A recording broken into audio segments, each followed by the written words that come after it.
Hey guys, welcome to another episode of Thinking Like a Bank, where we show you how to think like a bank using the same strategies and principles that banks use to help you find more financial freedom in your life. I'm your host, Sarah Ibrahim. So for today's episode, I have with us a special guest. We're going to take a little bit. We usually talk about infinite banking and financial services on this podcast, but I want to take a different approach and talk about negotiation, especially from our special guest today. His name is Paul Nadeau. He's a former police detective, hostage negotiator, and international peacekeeper. He spent more than 30 years working with victims of crime and perpetrators and learning from top experts in abuse situations, murder investigations, hostage takings, terrorist attacks, and human behavior in general.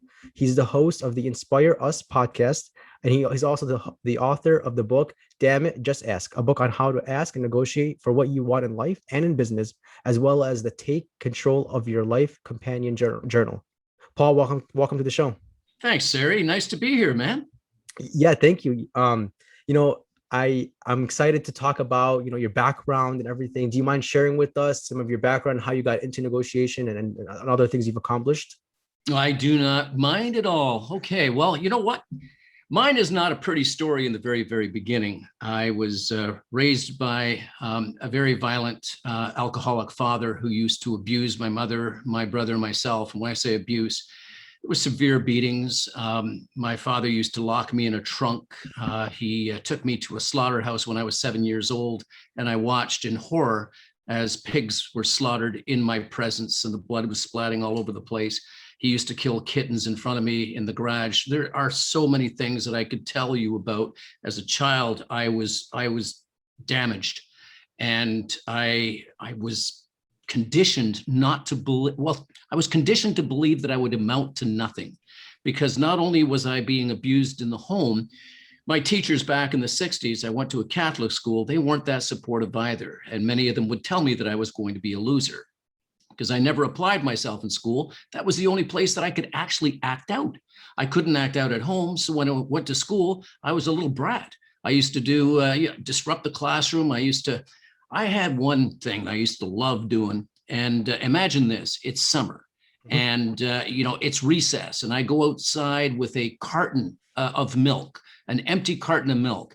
I collected as many grasshoppers as I possibly could, put in that empty carton of milk, bring it into the classroom, and 20 minutes after the class was going, I would open the carton, and the grasshoppers would be going all over the place. Of course, I would get spanked for it. I'd get the strap, and I would disrupt the class and the whole works.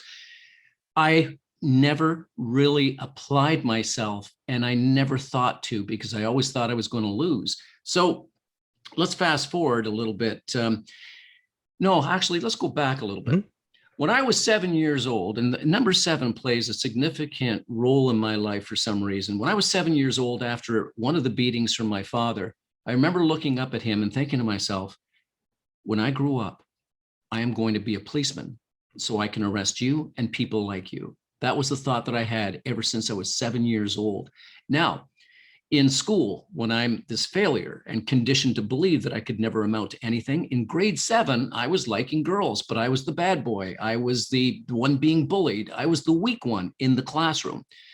This teacher announced to the entire classroom, he says, we're going to have a test next week, and I expect everyone to pass except for you, Nadeau. I already know you're going to fail. Wow. Yeah. And that was one of those moments where I felt the most humiliated I think I've ever felt in my life. And I remember going home and kind of crying that entire weekend. I locked myself in my bedroom, took out my books, and I did something that I wasn't accustomed to doing. I tried to study. When I say tried, I didn't know how to. I just looked at the paper and tried to memorize what I could. That following week, I wrote the test, and I had these competing voices in my head. We all have them. They're self-sabotaging little. Of course. Yeah. One of them saying, you know what, you're never going to pass. You're not going to pass. The other one saying, you kind of know the answers. And so I wrote the test. And as was customary in this teacher's class, he would announce, after he graded the papers, he would announce the student with the lowest grade to the front of the class. And that was always me. And so I was conditioned to get up and walk, take the walk of shame, pick up my paper and go back and sit down. I usually got 45s, maybe 50, 52 out of 100, but never much more than that. On this occasion, he started calling out names, but I wasn't the first. I was getting ready to jump out of my chair because I was conditioned, just like you condition anything. I wasn't the 5th. I wasn't the 10th. I wasn't the 15th. I was the second last to be called. I had the second highest grade that day. Oh, I tell you, Sari, that was one of my pivot moments. When you have those pivot moments, I took the walk of pride. I picked up that paper and I smiled from ear to ear. And I'm sure that the kids were all looking at me wondering, how the heck did that happen? Like, well, what are you doing up there with the second? I'm looking and I'm just taking the moment just to sink it all in. But that was the moment that pivoted for me, because for the first time, I started to believe in myself and what I was capable of doing. So from that point on, in grade 7 and above, I started to apply myself and I started to get good grades. I got jobs, I got everything. My father killed himself when I was 17, so I couldn't arrest him. But I joined the police department when I was 21, and 7 years after joining, again, the number 7, 7 years after joining the police department, I became a detective. And then I thought, you know what? I am really good at communicating with people. I can get people to open up. I became a detective in the special victims unit. I used to help victims of crime. I used to interrogate murderers, and they would confess to me and thank me. Criminals, hardened criminals would thank me. Why? Because of my approach. And we're going to talk about that a little later. Then I became a hostage negotiator and loved the job. It was an intense job, as you can imagine, but I was able to save lives. I talked to terrorists off of 747 in Paris, France during the war. I've done so many things. When I retired from the police department, I went into film and television acting, and I've done a TED Talk. I've written 3 books. I'm a global keynote speaker. The whole point of telling the story is that it doesn't matter where you come from. What matters is what you do with where you come from, because you can turn your life around and you can become the person that you dream of becoming. And it is a mindset and it is working at it. So there's my story, man. Wow. That was wow. That was amazing, man. Thank you for sharing that. And thank you for going into super detail. You mentioned 2 things that like really stuck out. Is like, it seems like you took all that negative energy and you said, you know what, I'm going to convert all of this into positivity. I'm not going to let it bring me down. And that brings you to the second thing. The second point is that I think all humans have, and correct me if I'm wrong, we all have 2 parts to us, a part that's cheering us and then a part that's bringing us down. Now it's a matter of controlling one or improving one, and then also like quieting the other one, because everybody has that voice like, hey, you can't do it, you can't do it. But you have to believe in yourself. You have to say, you know what, I can do it. And then when you prove yourself wrong that one time, that changed everything else after that. You said, you know what, the fact that I told myself I could do it, now it's everything is unstoppable. Now I could do anything. And literally, you've done magnificent things, amazing things, being like one of them hostage negotiation. That's not something that anybody could do, right? That's like, it takes a very special set of skills. Let's talk about that. What were some skills you learned, I guess, for between law enforcement, detective, and hostage negotiation during that stream? What are some things you learned about like ways to convince people to follow you or to be influenced by you? Absolutely. And before I get into that, I just want to comment on what you just said, how we do have the power within us to change that negative monologue, that narrative that we have. We can change that negative narrative into a positive one. And once we start to convince ourselves, we start to build a muscle, and it becomes easier and easier. So for any one of your listeners out there who are doubting themselves and who have this constant negative narrative in their mind, you can challenge it. You can take control of that. You can build your muscle. So, that is one of the important things to do, because once you do that, once you start to believe in yourself, then you can do anything. I know that you're into banking, you're into all this. Imagine having the right mindset, that confidence to walk in and take control of everything. That's where it's all about. Now, to answer your question, 2 wonderful, wonderful lessons I learned very early on in my police career were these. Number 1, we are more similar than we are different. I'm going to say that again. Everybody knows this, but nobody really gives it, or not too many people give it much thought. We are more similar than we are different. How does that apply to your life? Imagine you're doing a negotiation, or you're doing anything with anyone else. They're probably feeling the same way you are. So once we get into the fact that we understand how I would feel if I was being spoken to in a particular way, then you can become more compassionate, more understanding. Imagine a police officer pulling someone over for speeding. Mhm. Today, people are terrified of the police. Many Yeah. people are terrified. What if that police officer were to imagine what it must be like for that driver and just approach that person, calmly and nicely, that kind of thing. We are more similar than we are Mhm. with someone. Imagine what it would be like if you were told something or if you were asked to do something. Put yourself in their shoes and that way act accordingly. How would I feel? So maybe I should change the way that I ask this question so I'm more compassionate, more open, more understanding. So that was the first one. And the second major lesson that I learned that served me so well is that you get what you give. If I give you dignity and respect, I am likely to get dignity and respect in return. If I treat you nicely, you're likely to treat me nicely. If I give you the finger and tell you to go fly a kite, you're likely to do the same thing too, and maybe even more. How does this apply to negotiations? Treat the person the way that you want to be treated. When you are trying to positively influence someone, Mhm. it is about establishing a rapport with that person, making that human connection. And there are so many ways in which we can do that. And one of the ways is just talking like you and I are right now. Mhm. Before this podcast, we were talking about the weather. And, Yeah. and we were kind of laughing because you in Chicago have a storm as we are broadcasting this. Yeah. And me, I've got a sunny day in Toronto, Canada. And so we're kind of like, it breaks the ice and it gets us to smile at each other and just talk. And then you can go in and talk about what it is that you're there for.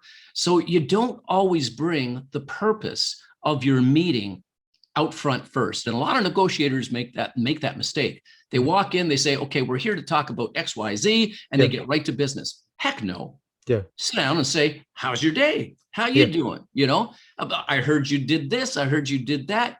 What's the weather like? What are your plans? And then a little later on, you get into it. Now, when I walked in to talk to a hardened criminal, a murderer, a rapist, or whatever, I do the same approach. First of all, what I would do is I didn't walk in to talk to a murderer. I walked in to talk to a human being. Mhm. So I didn't keep what they had been accused of against Mhm. the person first. And I would say, hi, my name is Paul. And may I call you John or whatever that person's name was? Mhm. And then I would sit down and I would give them their rights, of course. Hey, you Yeah. don't have to talk to me. I'm here to treat you with dignity and respect. And I would hope that you do the same thing in return. Then I would sit down and I would talk about things, just to get them to relax and open up. Because you can imagine, again, remember that lesson I told you Yeah. earlier? I can imagine what it must be like to be in their shoes. They're so afraid that they're going to jail forever. Yeah. And that they're going to be embarrassed for what they've done. It's going to be news. Their family's going to be hurt. I put myself in their shoes. What must it be like? I want to get to know that person and have them open up. Once somebody knows you, likes you, and trusts you, they'll do business with you. Mhm. A hostage taker will then say, okay, I'm going to work with you here. And then I ask the hostage taker, what are you afraid of the most? And now we're talking, right? And so when I ask that question, 9 out of 10 times, it's like, I'm afraid that if I step out of here, your snipers are going to kill me. Mhm. And I would never get to that if I came out and I said, you come on out, you do this, or you tell me what happened. No, when we negotiate, let's get to know the person. Let's get that person to know us, like us, and trust us.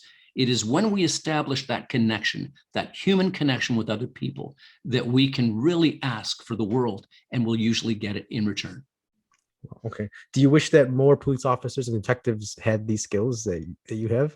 Oh, absolutely. And it's I'm on a mission now to go to different police departments, Mhm. to be hired Mhm. to train police officers on how to approach people the way that they deserve to be approached. And Mhm. I use this in conflict. Like I have been attacked before, almost, and I was able to calm down the situation. How? One of the biggest use of force weapons, we call them use of force weapons, like as a police officer, you've got your baton, you've got Mhm. your gun, you've got your whatever, your pepper spray. But the most critical, the most important use of force tool is your voice, Mm-hmm. your words, your demeanor, your body language. How am I projecting this onto this troubled person or this person in conflict, this frightened person? How I raise my hands, and I show the palms of my hand. Mm-hmm. I'm here to help, and it's in your voice, man. It's in your tone of Mm-hmm. voice.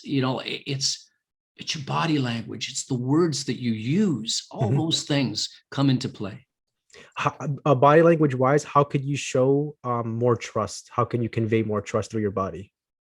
Well, be aware of what your body is projecting. Okay. If you're sitting at a meeting or whatever, you got your arms crossed, or your feet are pointing towards the door, Mm-hmm. and a lot of people don't realize that subconsciously the body is sending out messages. Yes. And if you don't want to be someplace, check your feet. Check your feet, and it'll be interesting to see where your feet are. Most of the time, your feet will actually be pointing towards the door. If you're talking to somebody, you're uncomfortable, and you want to get out of there, check where your feet are. They're probably not, in line with them. It's probably towards the nearest exit. I want to get out of here, And so, if somebody has their, if you have your arms crossed, or if you're looking away, or, you're just picking away at lint, like you're uninterested, an open stance is so much more inviting. Leaning, I say mirroring. Mm-hmm. If they lean in, you lean in. If they lean back, you lean back. You see couples, in cafes or in restaurants, and all of a sudden they've got their elbow on the table, and their chin is resting on their hand, and the other person's doing the same thing. It's because we have that connection, we like that person. And so that's what we got to project to that. Okay, that makes sense. Now, you mentioned something important too about like voice. Like, what are some things that could convey trust through your voice that you could do?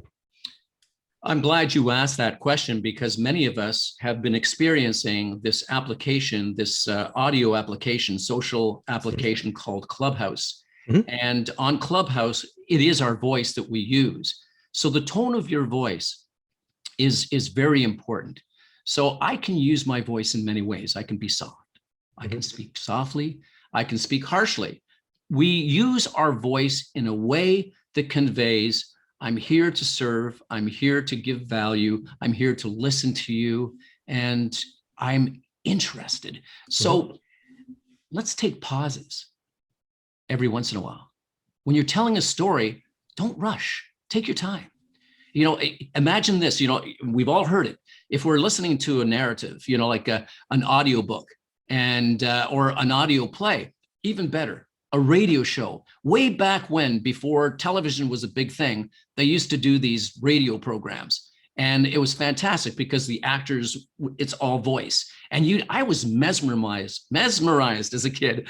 I would listen to all these, Dick Tracy, all these detective ones, or Sherlock Holmes and all this. And it was so interesting to see how they used their voice. You are in control of your voice, so use it to your best, man. Absolutely. Yeah, absolutely. I agree with you 100%. It's like we do these things like the body language, the voice, that convey trust, that convey authority, kind of, right? In a sense, especially if you wanted to be in an authoritative position. Now, what are some things that people could do? Like, for example, we've gone past the voice part, the body language, the sympathy, the empathy. What are some other things that you could do when negotiating with people? Like, actually, let me rephrase the question. Like, how do you get somebody to surrender, for example, somebody who is, in a hostage situation? How do you get him or her to walk out of a building and surrender? Yeah. Well, again, this is where you have to establish that trust. And you do that by serving. And what I mean by that is, let's take, for example, a hostage taker.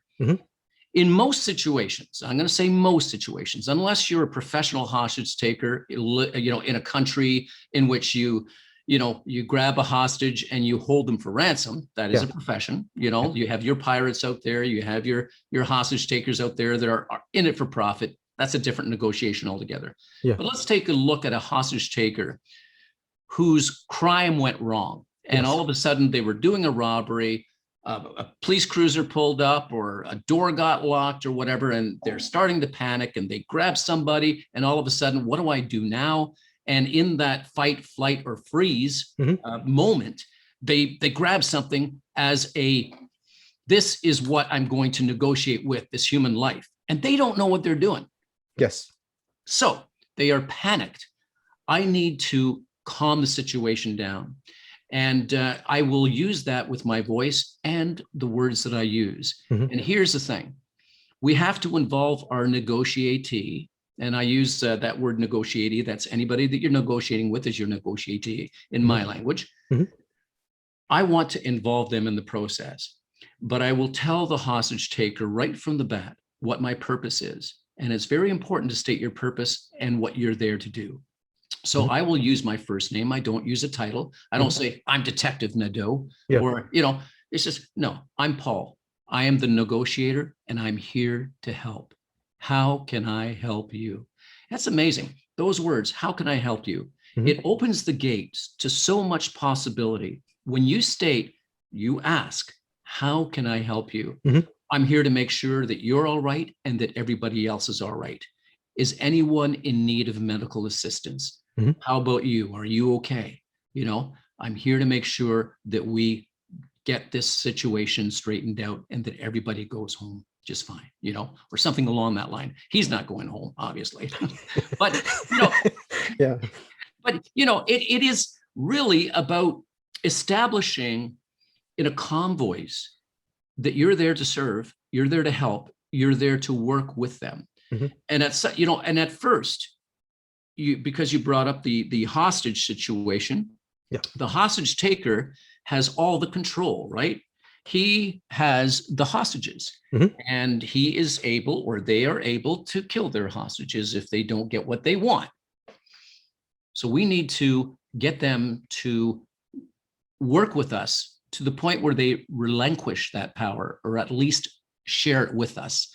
And we do that by providing options. Like they're going to say, I need a car, I need a plane, I need booze, I need drugs or whatever. And we just got to use a nice calm voice, and we use like a DJ's voice, we speak softly, and it's like, John, how can I do that? I just can't do that. What is it I can do for you? Well, I want a car, I want this. John, I can't do that. What can we do together? And it is, time is so important in any negotiation. You don't want to rush things and you don't want to make demands. You want to work with them. So tell me what I can do. Tell me how we can work together. And at some point, and I've never lost a hostage. I've never lost anyone. Good. So it works. This, I teach this. I wrote a book on it. Dammit, Just Ask is about how you can ask and get things in life, how you can negotiate. And so it really is so much about your presence and your voice, the words that you use, and just getting them to open up to you. Yeah, two things actually you mentioned. So the one where you asked, how can I help you? That when you keep it open like that, now they're thinking in their heads like, wow, like he's giving me all these options now to respond. Like, it's like, that's very inviting now when you ask somebody, how can I help you? It's not a limit, it's an open-ended question. So that gets them thinking now a lot, and you've just built rapport with them just by asking that one question. And then the second thing is, have you ever read the book, Never Split the Difference? Yes, Chris Voss. I've spoken with Chris Voss in a couple of rooms in Clubhouse. Yes, I have read his book. Oh, wow. Yeah, he mentions the same thing, the DJ voice, the slow, relaxed, calm voice. And then how that obviously builds trust and gets people to listen to you, gets people to calm down the situations. Now, on a professional level, do you help people, like, for example, like business owners, entrepreneurs, financial professionals, build their careers through negotiation? Is that something you do? I do. And great question. Thank you very much for asking it. Yes, I am available to give keynote talks on negotiation. I have a model that I've come up with over years that teaches people how to negotiate easily and how to remember all the steps of negotiation. And I teach that. I can do Zoom calls. I can fly out now. We're finally getting, back to doing some conferences or stuff, but I can train, I can do a keynote. and I can teach you how to negotiate with confidence and negotiate with the ability to get somebody to say yes. So yeah, thanks for asking that. Oh yeah, appreciate it. And then you have a podcast, right, called Inspire Us. What's the podcast about, and what was the intent of the podcast? Well, about a year and 3/4 ago, almost 2 years ago, a friend of mine, a Facebook friend of mine, announced in Toronto, Canada here, that she was going to stand on a stage and deliver a talk, kind of like a TED Talk. It wasn't a TED Talk, it was just a little competition. I have given a TED Talk, and I thought, that's not an easy thing for somebody to do. It was her very first. And so she was saying, I would hope that anybody would come and watch and support me. And I thought, you know what, I'm going to go and support her. So I went to this live event and I watched this event unfold. And I really liked what they did. What I really enjoyed, though, over and above the talks that were given by the ones who had prepared, is that the organizers had opened it up for 2 minutes, like an impromptu 2-minute talk. Anybody who wants to come up, throw your name in a hat, and we're going to select 2 people to come up. And so they did that, and a whole bunch of people, actually. I was surprised. There was a crowd of about 100 or so, and maybe 30 or 40 people put their name in the hat. So I thought, wow, a lot of speakers here. And so they drew the name of this one girl, and she was so shy, and she looked like, she was going to fall apart, but she wanted to get up on stage so badly. When she got up on stage, she very nervously grabbed the microphone. She had glasses, and she said, I lost 65 pounds in the last year. And she was so timid, and everybody broke into applause, and they started to applaud her, and they were so proud of her. And she lit up. Sari, she lit up. And then she said, and my glasses, they used to be the size of Coke bottles, but I got these thinner ones. And she got that confidence. And I thought, yes, what if I got people to share their personal stories, their triumphs, to help others. And this was my idea. I was going to take people who had gone through adversity or setbacks and had, risen above their circumstances and get them on a stage. And then I started to organize it, and I thought, this is great. And then COVID hit. And I thought, oh no, what am I going to do now? And so I sat back and I thought to myself, because I'd been told, you should start a podcast, and you should start a podcast. And of course, this little whisper, and I'm going to talk about whispers, but this little whisper came back to me and said, hey, dude, remember that podcast? Yeah, that's what you're going to do. The Inspire Us is going to become a podcast. And I listened to that voice, and I launched it as a podcast, and it has grown since then. So not only do I have people with adversity and setbacks come on, I have experts in mental wellness, in fitness, in nutrition come on. And so I want to inspire people who are going through difficulty or just want to learn. So that's what my whole podcast is about. It's called Inspire Us. And I've had murderers on. I've spoken to murderers who have turned their life around. I had a gang member on, I think that episode has been released, but he spent 22 years of a 30-year jail sentence. Now he's going around and he's changing lives. He's taking, the convicts, and he's turning their lives around. I've had, I've just had so many incredible guests on my podcast. It's crazy. Yeah, I was listening to an episode earlier today from your show. I like it a lot. Yeah, it's a really nice show. I subscribe to it too. So I think the listeners should do the same thing. Thank you. Yeah. Well, Paul, it's been awesome having you on, man. I really enjoyed our conversation. I look forward to reconnecting with you in the future. How can listeners connect with you? Yes, thank you. Well, they can connect with me if they go to Clubhouse and they just look J. Paul Nadeau. My web address is www.j. It's just the letter J with Paul Nadeau, PaulNadeau. They can go to my website. Hey, if you Google Paul Nadeau, what comes up? Quite a bit. Yeah, I searched on YouTube. Yeah, you have a pretty strong presence too on YouTube, for sure. To grow, but it's all good. Got it. Yeah, I see you right here. Yep. Yeah. If you Google Paul Nadeau or J. Paul Nadeau, I don't know what's coming up for you. So speaker, negotiation expert, your Twitter account, your Amazon book, about me, Instagram. Yeah. So Yeah, it's all over, and it's the first page, right? yeah, first Yeah. page. Yeah. Yep. Yeah, you're doing a good job. Yeah. You know what? I've been applying myself, and I just, you know what? I want to serve people. Yeah. And to your audience, all of you out there, when we have the right mindset, one is to our customers, to our neighbors, to whatever, that's when you make a real big difference in the world. Mhm. When I walk in to do a negotiation, for example, if it's a business negotiation or something along that line, I'm not thinking of the end result. I'm focusing on the moment. Yeah. So Yeah. focus on providing value in the moment. Absolutely. It's like walking on a tightrope. You focus on the tightrope itself, not the end result of it, right? Like that. That's a great analogy, buddy. Sorry, that's a good one. Yeah, tightrope. I'll be using that one. Yeah. Well, Paul, thank you so much, man. I really appreciate you being on. This will go live in a few, probably 9 weeks will go live. Yeah, that's about where mine is as well. So thank you very much for having me on. And folks out there, be safe and go share some love. Thank you. To learn more about what we do and how we can help you grow more wealth, please visit www.finassetprotection.com. That's FIN assetprotection.com. The topics presented in this podcast are for general information only and not for the purposes of providing legal, accounting, or investment advice. On such matters, please consult a professional who knows your specific situation.